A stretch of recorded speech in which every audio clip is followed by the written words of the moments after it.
주신 말씀 함께 보도록 하겠습니다. 사사기 19장 16절부터 30절까지입니다.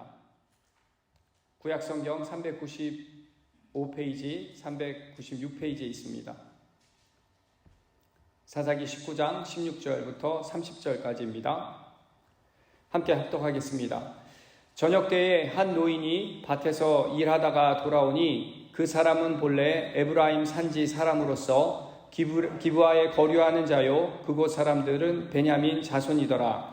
노인이 눈을 들어 성읍 넓은 거리에 나그네가 있는 것을 본지라. 노인이 묻되 그대는 어디로 가며 어디서 왔느냐 하니 그가 그에게 이르되 우리는 유다 베들레헴에서 에브라임 산지 구석으로 가나이다. 나는 그곳 사람으로서 유다 베들레헴에 갔다가 이제 여호와의 집으로 가는 중인데 나를 자기 집으로 영접하는 사람이 없나이다.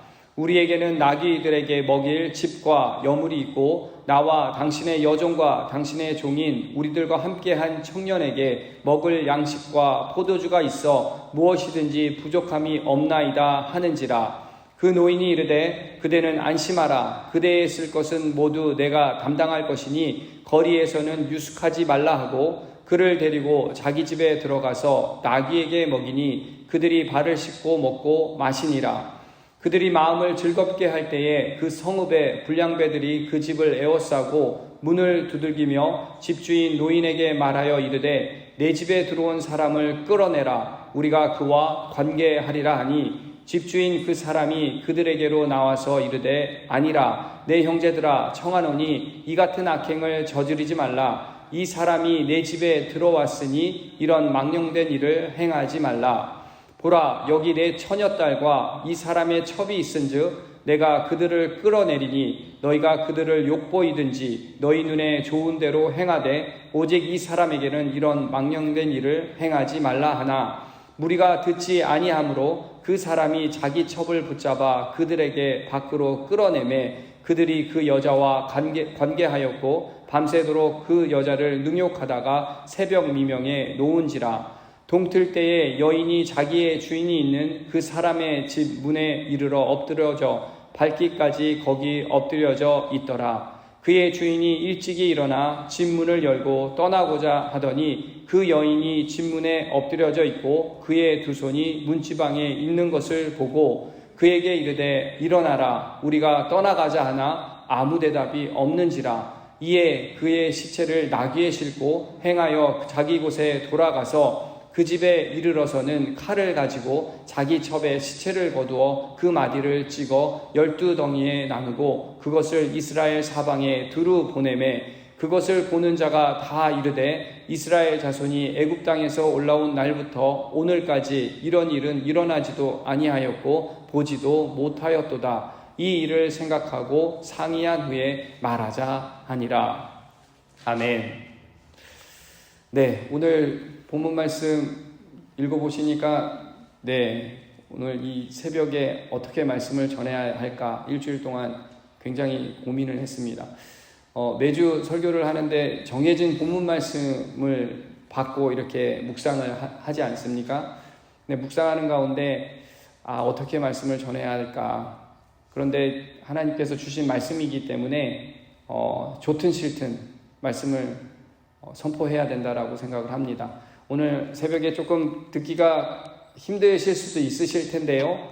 하나님 말씀은 저희가 선별해서 듣는 것이 아니라 있는 그대로 들어야 한다라는 그 마음으로 오늘 말씀을 들어주셨으면 좋겠습니다. 오늘은 도덕적 타락에 관한 내성에서 벗어나려면 이라는 제목으로 말씀을 나누도록 하겠습니다. 여러분 세계를 호령했던 이런 제국들과 국가들이 망할 때를 보면 망하는 징조가 있었습니다. 그 징조 중에 하나는 바로 이런 도덕적인 타락을 우리가 빼놓을 수가 없는데요. 우리가 잘 알고 있는 이 로마 제국도 멸망 직전에 보니까 도덕적으로 굉장히 문란했었습니다. 한 가지 사례를 들어보면 신분과 계급 차이가 이렇게 확연하게 뚜렷했던 이 로마 시대에 귀족이든 평민이든 차별 없이 이용할 수 있는 이런 테르마, 거대한 그 대중 목욕탕이 성행했다고 합니다. 비천한 사람일지라도 이 동전 한 입만 있으면 귀족들과 함께 화려한 사치를 즐길 수 있는 그런 기회가 당시에 주어졌다라고 합니다. 그런데 문제는 목욕만 즐긴 것이 아니라 목욕을 마친 후에는 술집이나 이런 매춘 행위를 하고 심지어는 이런 동성애를 위시해서 변태 성욕을 이렇게 즐겼다라고 기록에 남겨져 있습니다. 향락주의, 바로 로마 제국 이 말기에는 이 향락주의가 판을 쳤는데 매일 저녁 밤새워서 먹고 마시고 섹스를 하고 그리고 먹은 것을 다시 토해내고 또다시 먹고 마시는 이런 행위를 되풀이하면서 밤낮으로 그렇게 살았다라고 합니다. 또 병사들은 군복무를 20년 동안 했어야 했다라고 하는데요. 군 복무가 끝나기 전에는 법적으로 결혼이 허용이 되지 않았었습니다. 그러다 보니까 군복무 기간 중에 매춘을 결혼 생활로 대처하는 행위가 자연스럽게 이렇게 용인이 되었다라고 합니다.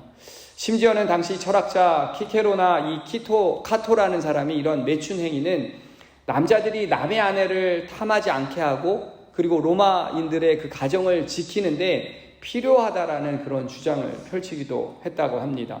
그리고는 그 매춘을 공식적으로 인정하고 세금을 정식으로 이렇게 거두는 것이 당연한 행정의 절차라고 그렇게 지지를 했다고 하는데요. 아마 사도 바울은 로마가 이런 이 성적 타락이 심화될 것을 그렇게 예상을 했는지 로마인들에게 그 성적 타락과 동성애를 경계하라고 그렇게 강력하게 권고했던 것이 아닌가 싶습니다. 로마서 1장 26절, 27절 말씀에 이렇게 성경에 기록되어 있습니다. 하나님께서 그들을 부끄러운 욕심에 내버려 두셨으니 곧 그들의 여자들도 순리대로 쓸 것을 바꾸어 영리로 쓰며 그와 같이 남자들도 순리대로 여자 쓰기를 버리고 서로 향하여 음욕이 부릴 듯하며 남자가 남자와 더불어 부끄러운 일을 행하여 그들의 그릇 때문에 상당한 보응을 그들 자신이 받았느니라.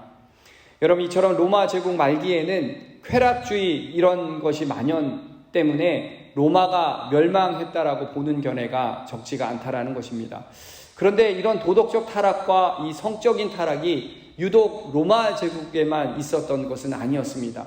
우리가 동양의 역사를 이렇게 들여다보면 우리가 잘 알고 있는 진시 황제, 중국의 진나라는 15년 만에 멸망을 했습니다. 진시 황제는 아방궁을 세우고 그리고 많은 궁녀들과 음탕한 그런 생활에 빠지기도 하고 불로장생이라는 그 약을 찾아 헤매고 그렇게 세월을 보내다가 결국엔 본인도 죽고 자신이 설립했던 그 진나라도 그렇게 멸망을 당하고 말았다라는 것입니다. 우리나라의 역사의 기록도 보면 고려 후기의 공민왕 때도 남색과 술 그리고 향락에 이렇게 탐닉돼서 타락한 삶을 살다가 시해를 당하게 되었습니다. 자신의 뒤를 이은 이 왕도 우왕이라고 하죠. 신돈의 그 첩사에서 음행으로 낳은 아들이었고 어머니가 이 노비라는 이유 때문에 정통성에 이렇게 시비가 휘말려서 즉위한 지 오래되지 못하고 나중에는 폐위를 당하고 맙니다. 이후에 고려는 세도 정치를 하다가 결국 멸망의 길을 밟게 되었습니다. 여러분, 이처럼 동서고금을 이렇게 막론하고 문란한 성생활과 이 성적인 타락이 사람을 죽음으로 그리고 그렇게 이끄는 것은 물론이고 한 제국과 나라까지도 멸망의 길에 이르게 한다라는 사실을 우리는 역사를 통해서 이렇게 알게 됩니다. 그런데 여러분, 우리 크리스천들은 이러한 역사적 사실이 바로 하나님께서 하신 말씀의 증거였음을 우리는 깨닫게 된다라는 것이죠. 바로 하나님의 말씀, 구약과 신약 성경에 기록되어 있는 이 하나님의 말씀이 바로 진리였음을 우리는 다시 한번 확신하게 된다라는 것입니다. 오늘 이 새벽에 우리가 읽은 이 본문 말씀도 보면 어제 본문 말씀의 연장선입니다. 또 하나의 이 어두운 역사적 사실이 한 시대의 그 성적 타락에 대한 그 기록이라고 우리가 볼 수가 있는데요.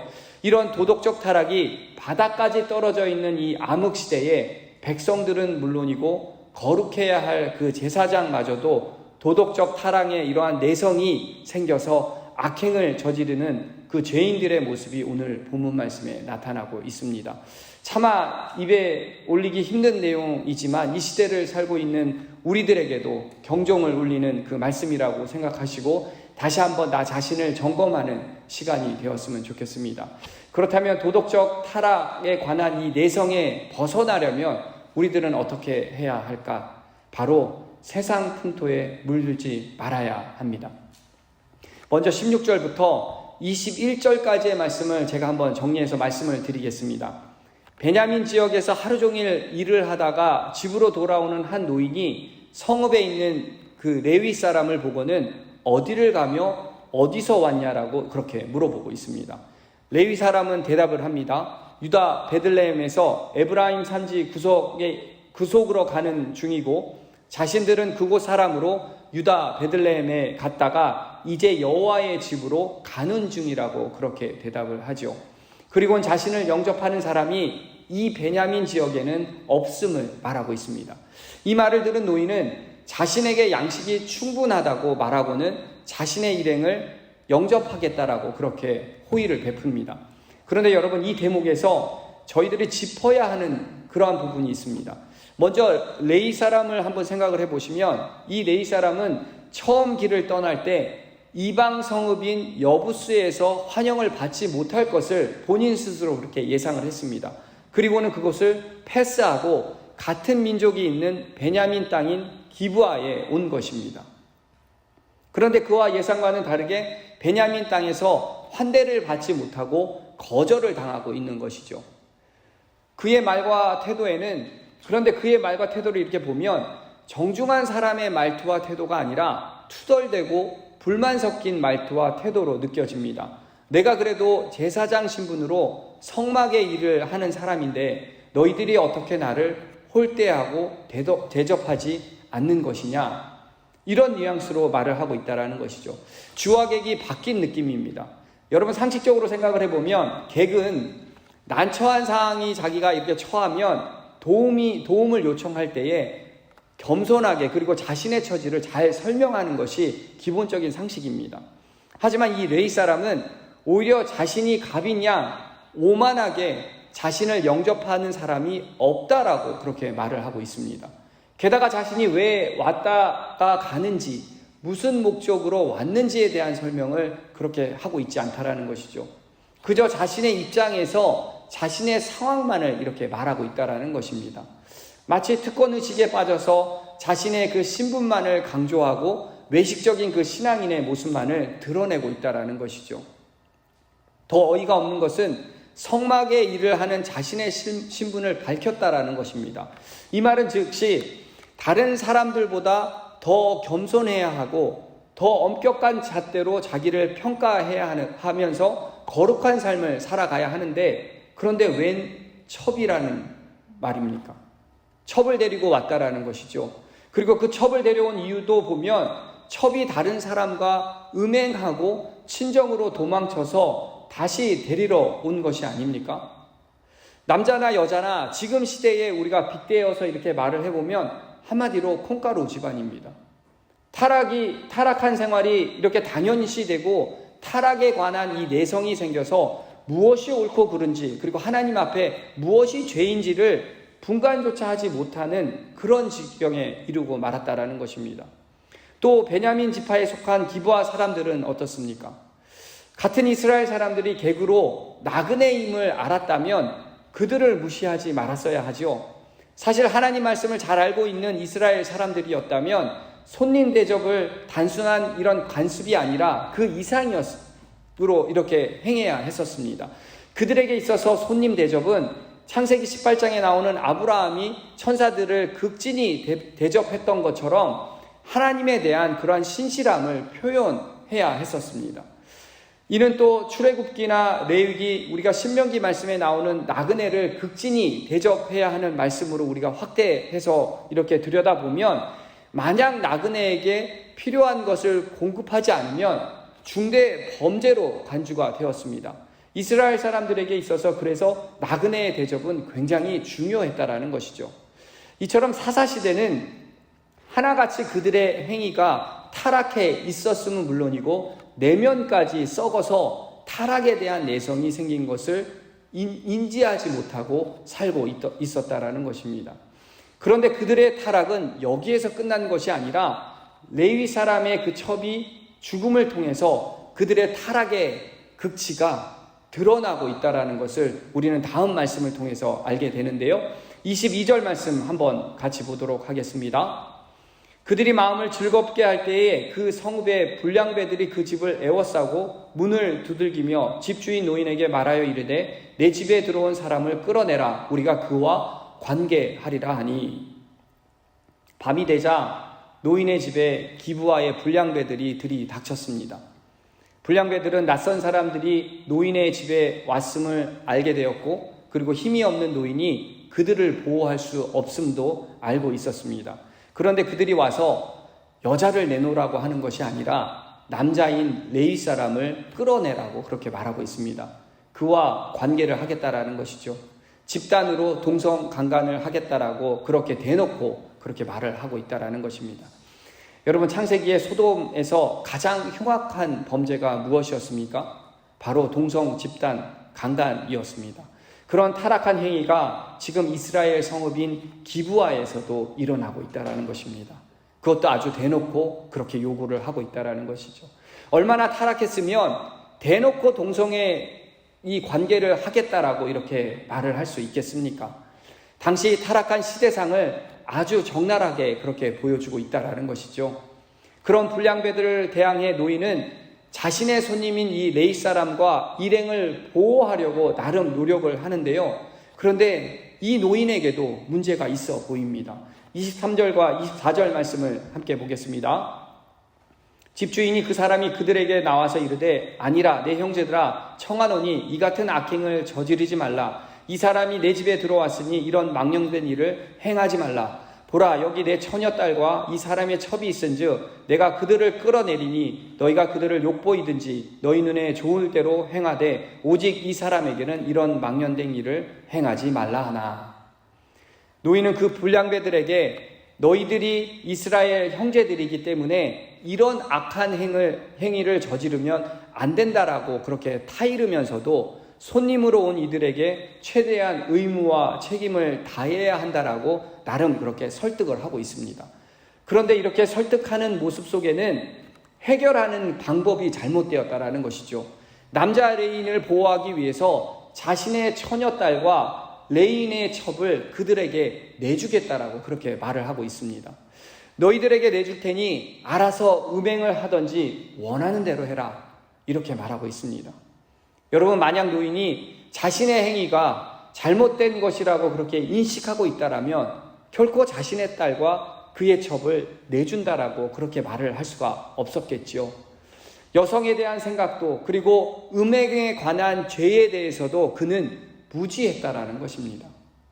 그렇게 함으로써 불량배들이 노인의 말을 들었으면 좋았을 텐데 노인의 말을 불량배들은 듣지를 않고 있죠. 그 말하는 도중에 레위 사람은 자기의 첩을 무리에게 이렇게 밀어버립니다.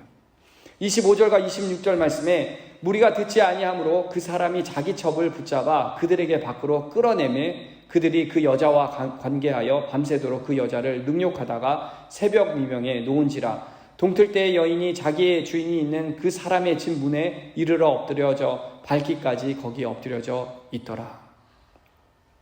레위 사람의 첩은 밤새도록 능욕을 당하고 기진맥진한 몸으로 자신의 주인 앞에 머무르기 위해서 돌아왔지만 결국은 숨을 거두고 맙니다. 이 레위 사람은 자기 첩이 밤새 고통을 당하고 있을 때 이 레위 사람은 어떻게 밤을 보냈을까요? 어떤 조치를 취했다라는 기록이 성경에 없는 것을 보면 아무런 조치를 취하지 않았고 그렇게 지냈다라는 것입니다.